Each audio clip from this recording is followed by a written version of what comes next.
സിന്ധു നദി പാകിസ്ഥാനിലേക്ക് പ്രവേശിക്കുന്ന ഭാഗം. അറ്റോക്ക്. ഇടിമിന്നലോട് കൂടി സാധാരണയായി ഉച്ചയ്ക്ക് ശേഷം പെയ്യുന്ന മഴ ഏതു പേരിൽ അറിയപ്പെടുന്നു? സംവഹനവൃഷ്ടി. ഉത്തരേന്ത്യൻ സമതലത്തിൽ മെയ് ജൂൺ മാസങ്ങളിൽ വീശുന്ന വരണ്ട ഉഷ്ണക്കാറ്റ്. ചിനൂക്ക്. ജിം കോർബറ്റ് ദേശീയോദ്യാനം ഏത് സംസ്ഥാനത്താണ്? ഉത്തരാഖണ്ഡ്. ടൈഗർ സ്റ്റേറ്റ് എന്നറിയപ്പെടുന്ന സംസ്ഥാനം ഏതാണ്? മധ്യപ്രദേശ്.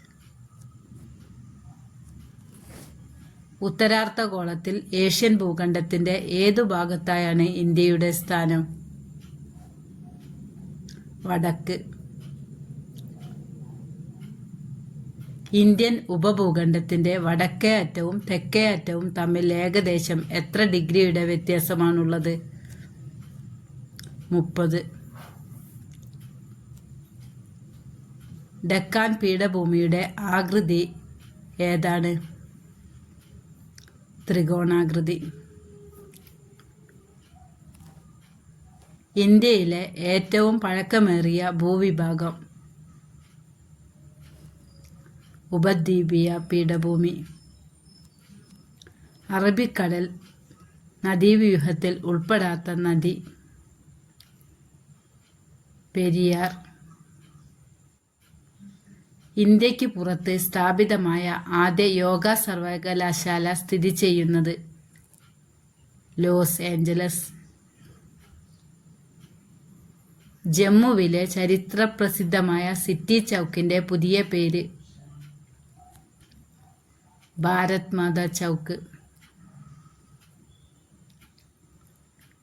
ലോകഭാഷകളെ പറ്റിയുള്ള പുതിയ കണക്കുകൾ പ്രസിദ്ധീകരിച്ച എത്തലോഗ് പ്രകാരം ലോകത്ത് ഏറ്റവും അധികം ജനങ്ങൾ സംസാരിക്കുന്ന മൂന്നാമത്തെ ഭാഷ?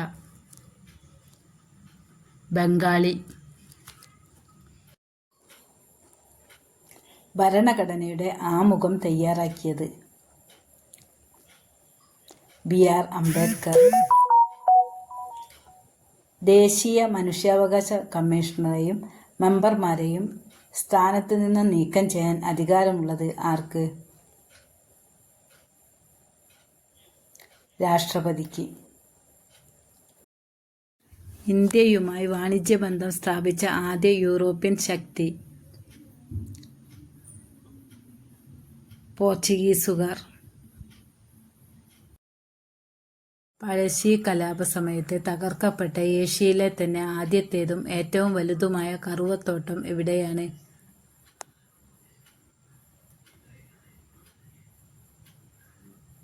അഞ്ചരക്കണ്ടി. ദേശീയ മനുഷ്യാവകാശ കമ്മീഷൻ ആസ്ഥാനം? ന്യൂഡൽഹി. ദേശീയ മനുഷ്യാവകാശ കമ്മീഷൻ സ്ഥാപിതമായത്? 1993 ഒക്ടോബർ 12. ഇന്ത്യയിലെ ആദ്യത്തെ ദേശീയ മനുഷ്യാവകാശ commission chairman? Justice Ranganatha Mishra.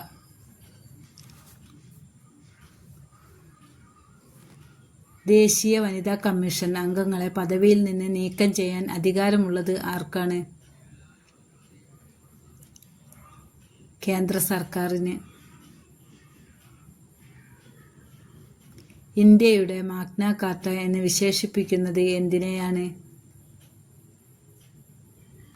മൗലികാവകാശങ്ങൾ. സമ്മതിദാനാവകാശം വിനിയോഗിക്കാൻ ഭരണഘടന അനുസരിച്ച് ഡാഷ് ആണ് നിയമം മൂലം നിർബന്ധിതമായ കടമ.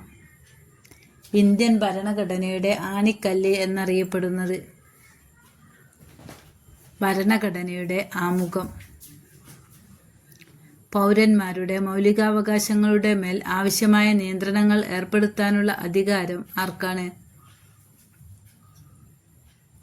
പാർലമെന്റ്.